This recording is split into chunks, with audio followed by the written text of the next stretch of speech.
Welcome back, and this is your last dose for this module 6, and we are back at PR5 and we're doing media, and newspaper was a bigger part of this module, so we're going to zone in and conclude the section.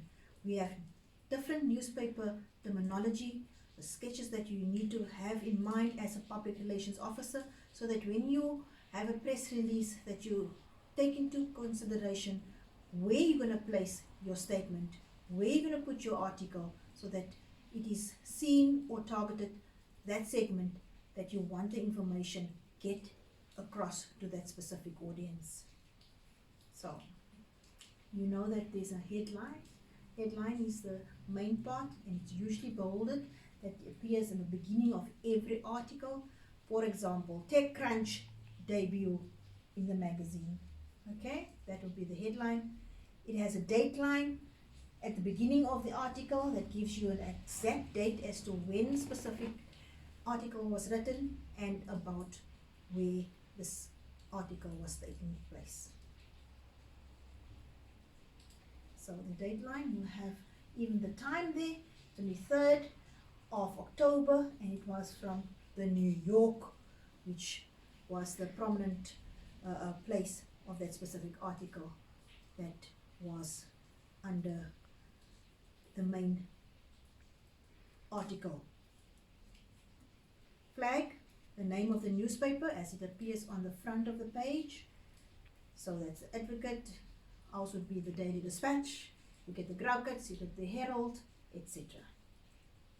The cut line, that's the caption under the photo that gives you the information about that photo. So it's been taken by Al Simon, working for The Guardian, for example.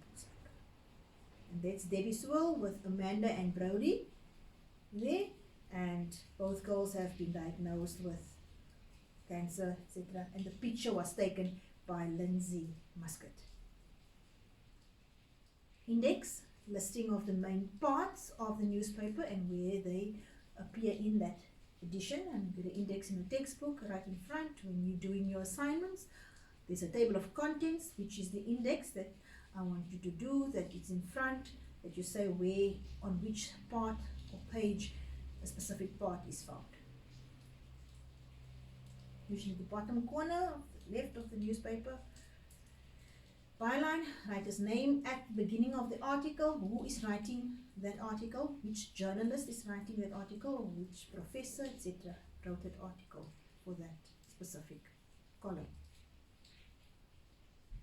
So Bob Stein or Stern wrote the specific item using his bean.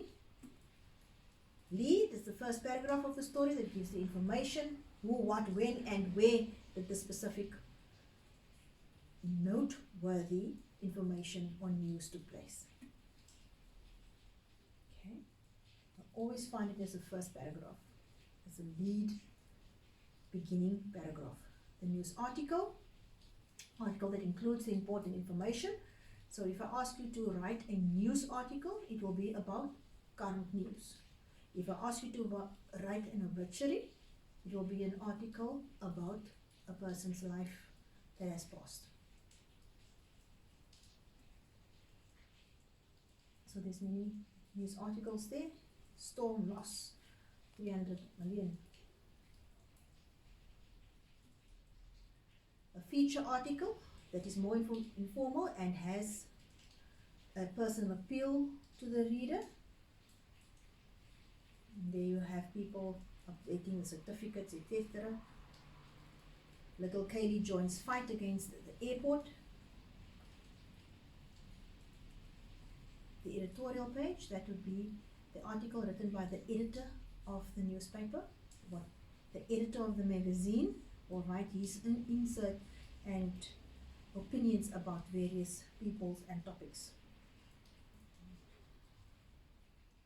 International news, you also find as to what is found around the world. Is Africa to bear the brunt of global warming? It's an article. News happening in the community, that's your local news. And there's local metro news, different examples as to what is happening now within the community, in the local community. Arts and entertainment, reviews and information about movies, theatre and other events.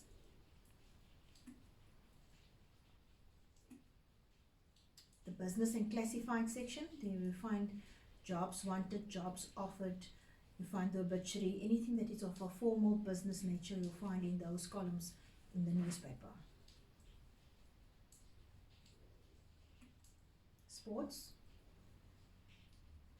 that's a column that is completely section for the sports within that community for the newspaper. Health and science.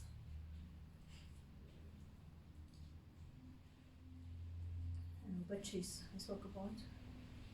Notices of deaths. I want to bring this chapter to closure. If you're going to look on page 102 and 103 of your textbook, we have covered quite extensively this module 6, and I'm happy that you would then post your comments or questions online for me so that I can address those questions. If any uncertainty or anything that needs to be clarified, I will welcome to do so. But for now, stay safe and stay well. Until next time.